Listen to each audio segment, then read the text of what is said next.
आराम की तलब है तो बस एक काम कर, आराम की शरण में सिर्फ राम राम कर। भैया हरो अपन सभी जनन को हमारी राम राम पहुँचे। मैं हूँ वन विभाग से रामेश्वर प्रसाद मिश्रा, वन रक्षक के पद पर हूँ। वर्तमान समय में बीट भगवा में पदस्थ हूँ। आज हम आपसे चर्चा करेंगे ग्रीन हीरा के बारे में। ग्रीन हीरा किसे कहते हैं, कहाँ इसका सबसे ज़्यादा उत्पादन है, ग्रीन हीरा से हमें आपको क्या लाभ है, ये सब चीज़ें हम बताने की आपको कोशिश करेंगे।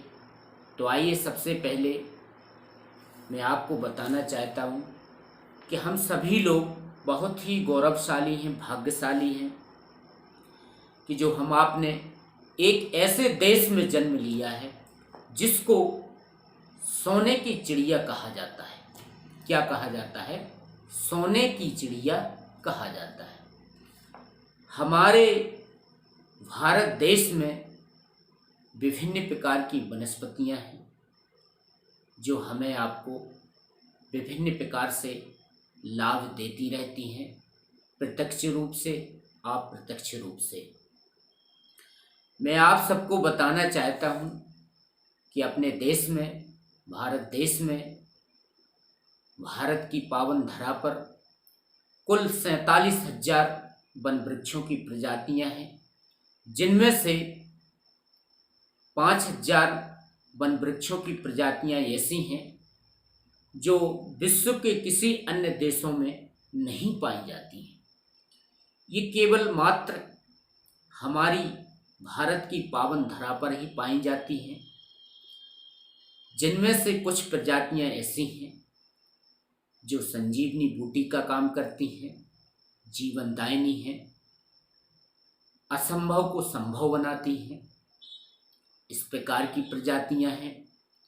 इन्हीं में से एक प्रजाति ऐसी है जिसको ग्रीन हीरा कहते हैं। ग्रीन हीरा हम तेंदुपत्ता की प्रजाति को कहते हैं, जो तेंदु के वृक्षों से, तेंदु की झाड़ियों से तेंदुपत्ता का उत्पादन होता है।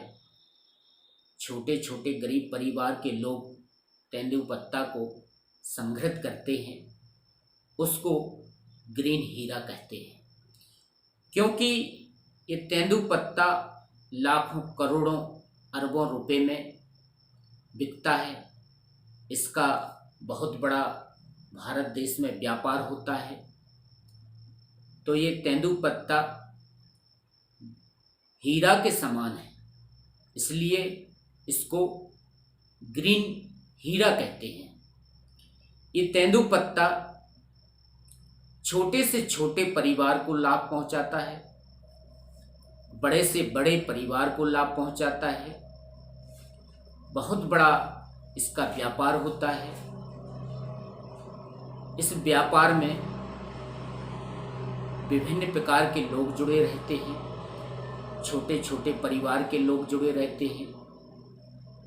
कुछ परिवार तेंदुपत्ता को तोड़कर इकट्ठा करके अपने परिवार का पालन पोषण करते हैं।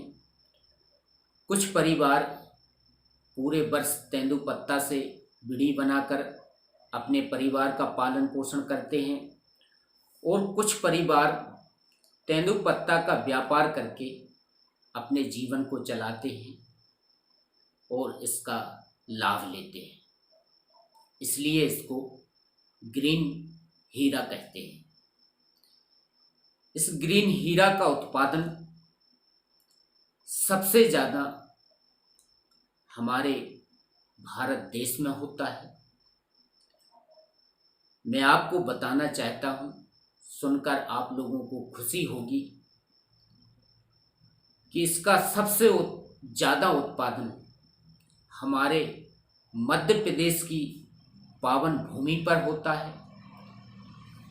ये लगभग प्रति वर्ष 25 लाख मानक बोरा के आसपास होता है, जो हमारे आपके लिए गौरव का विषय है।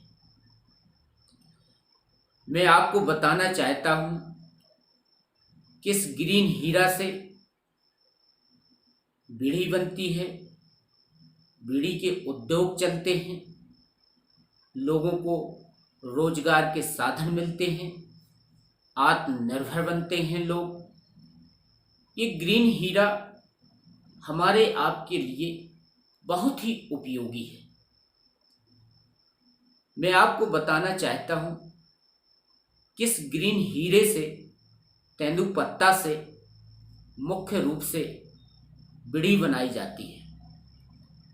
तेंदुपत्ता का पत्ता बीड़ी बनाने के लिए बहुत ही उपयोगी है।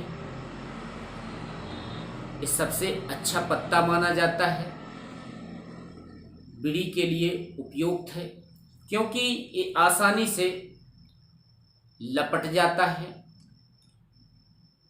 पानी में सॉफ्ट हो जाता है, ये फूलकर मुलायम हो जाता है, ये चटकता नहीं है, इसलिए इसको आराम से लपेटकर बीड़ी बना सकते हैं, इसको मोड़ सकते हैं, इसमें सफाई रहती है, इसकी मोटाई तुलनात्मक होती है और इसमें अधिक देर तक आग रहने की क्षमता होती है। इस कारण से तेंदुपत्ता का पत्ता बीड़ी बनाने के लिए सबसे अच्छा पत्ता माना गया है, इसलिए इससे बीड़ी बनती है। हमारे देश के विभिन्न राज्यों में इसका काम होता है, लोग इस धंधे से जुड़कर अपने परिवार को चलाते हैं। अब मैं आपको बताना चाहता हूं, तेंदुपत्ता का व्यापार बहुत अच्छे तरीके से करने के लिए, लोक हित में बनाने के लिए, गरीबों को इसका अधिक से अधिक लाभ मिले, इस सब के लिए तत्कालीन हमारी भारत सरकार ने 1964 में 1964 में तेंदुपत्ता व्यापार अधिनियम बनाया। तेंदुपत्ता को राष्ट्रीयकृत किया गया।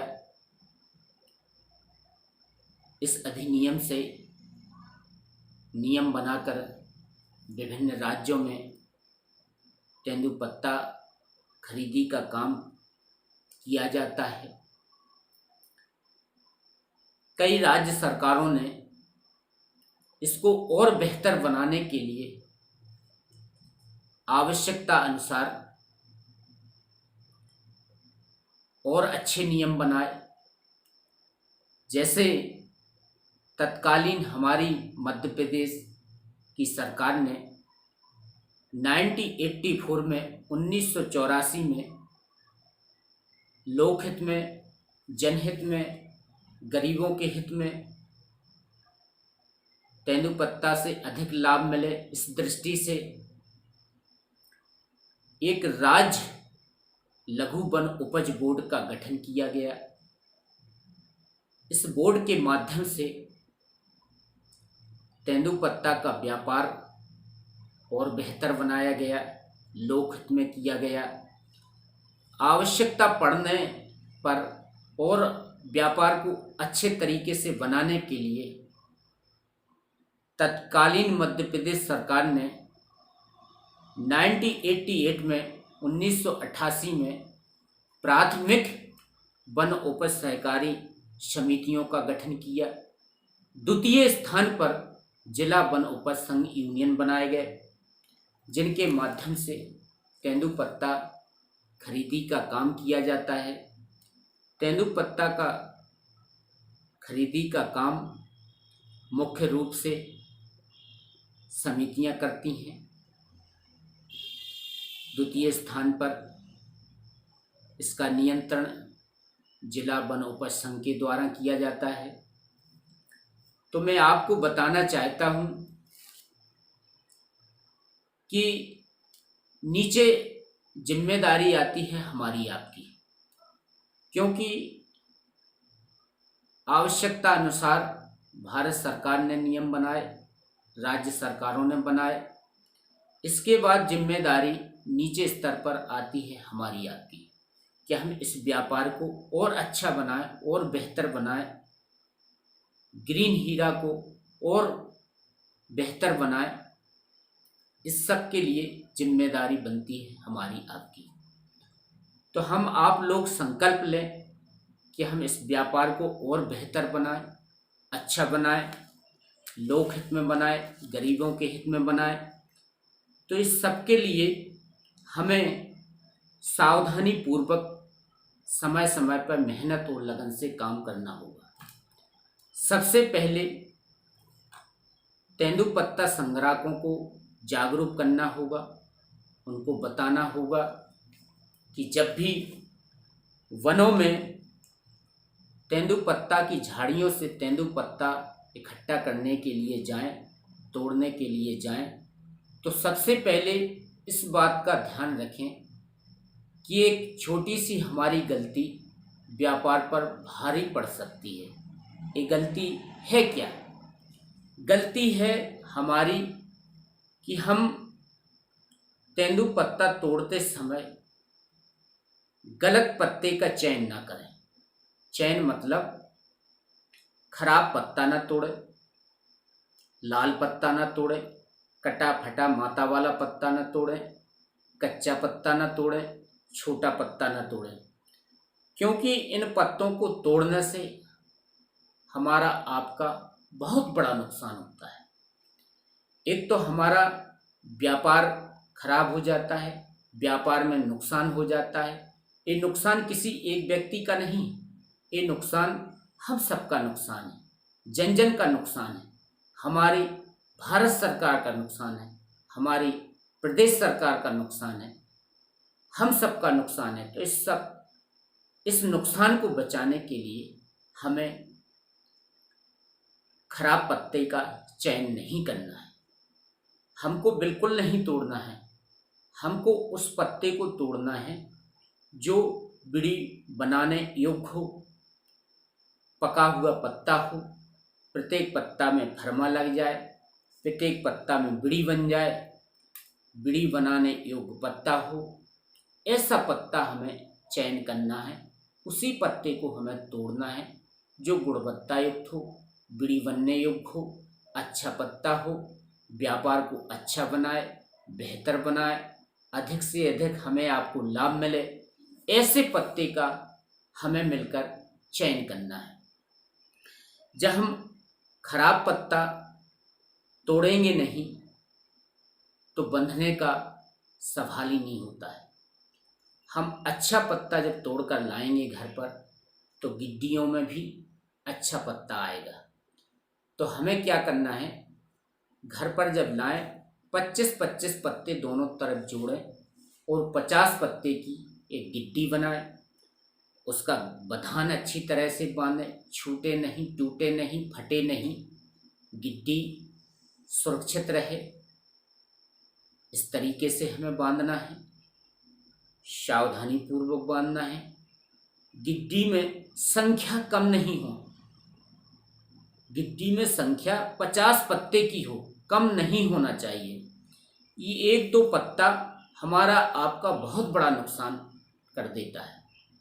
हम एक दो चार पत्ते बचाने की लालच में हम अपना बहुत बड़ा नुकसान कर बैठते हैं, क्योंकि जब गिट्टी में पत्ता कम होंगे तो हमारा व्यापार कमज़ोर हो जाता है, हमें अच्छा दाम नहीं मिलता, व्यापारी हमारा पत्ता कम पैसों में खरीदता है। जब हमारा पत्ता संख्या से परिपूर्ण होगा तो हमें लाभ अधिक मिलेगा, ये ग्रीन हीरा हमारी अच्छी कीमत में बिकेगा। तो हमें इस बात का ध्यान देना है कि गिट्टी में संख्या कम ना हो, पूरे 50 पत्तों की हो, गुणवत्ता युक्त हो, बंधान अच्छा हो। इसके बाद हमें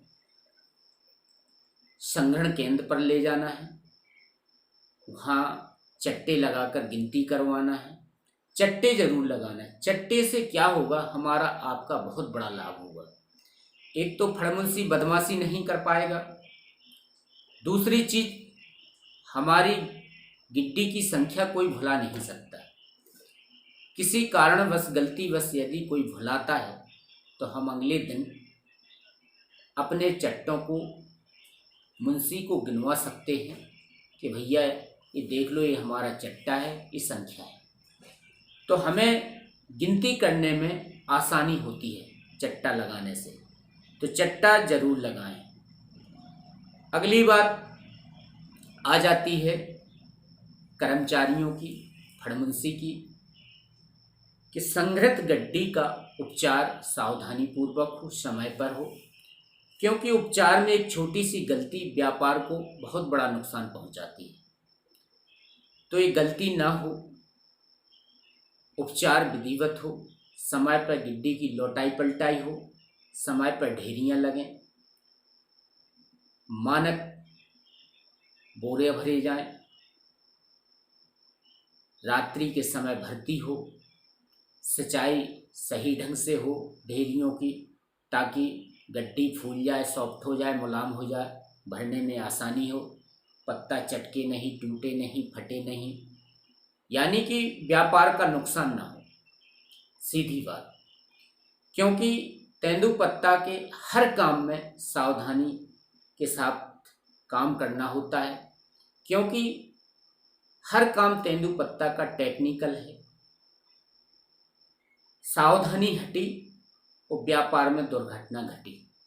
तो सावधानी के साथ मेहनत और लगन से खड़े होकर काम कराना होता है। तेंदुपत्ता के काम में अनुभवी आदमी रखें, मजदूर रखें, जो जिनको अनुभव है उनसे काम करवाएं, समय समय पर उन्हें प्रशिक्षण दें, उनको जागरूक करें, पत्ते का महत्व समझाएं, ग्रीन हीरा के बारे में समझाएं, लाभ नुकसान के बारे में समझाएं, तो इससे हमें आपको फायदा होगा। तो उपचार भी हमें अपने सामने सावधानी पूर्वक करवाना है, गोदामीकरण तक, भंडारण तक, लोडिंग अनलोडिंग, ये सब सावधानी पूर्वक करना होता है।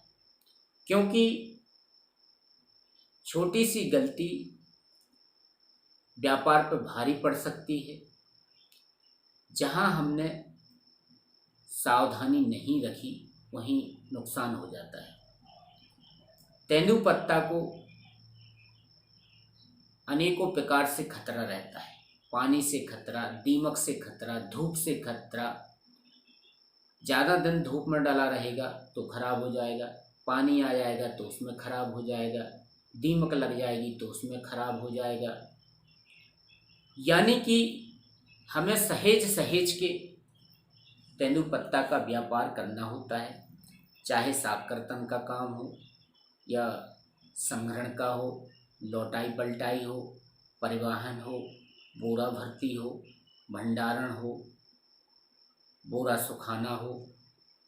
हर काम टेक्निकल है, ध्यानपूर्वक करना पड़ता है, नहीं तो हमारा व्यापार खराब हो सकता है।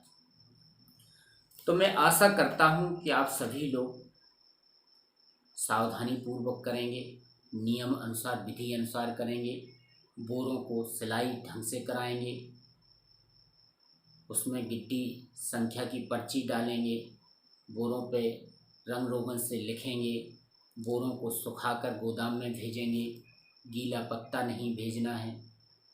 हर काम सावधानी पूर्वक करना है और ग्रीन हीरा को अधिक से अधिक दामों में बिकवाना है। ये हमारा आपका दायित्व है। तो भैया हरो, अब हो गई हमारी चलवे की विदा। तो अपन सभी से हम विदा लेते हैं और अगले वीडियो में फिर हम आपसे एक नई चर्चा के साथ मिलेंगे, आपसे बातें करेंगे। तब तक के लिए हमें आज्ञा दें। और हमारा वीडियो आपको अच्छा लगा हो, आपको पसंद आया हो तो लाइक करें, सब्सक्राइब करें, देश हित में, जनहित में। तो आइए, मैं आप सबसे विदा लेता हूँ, आज्ञा लेता हूँ। जो गलतियाँ हो उसे क्षमा करना। जय हिंद, जय भारत।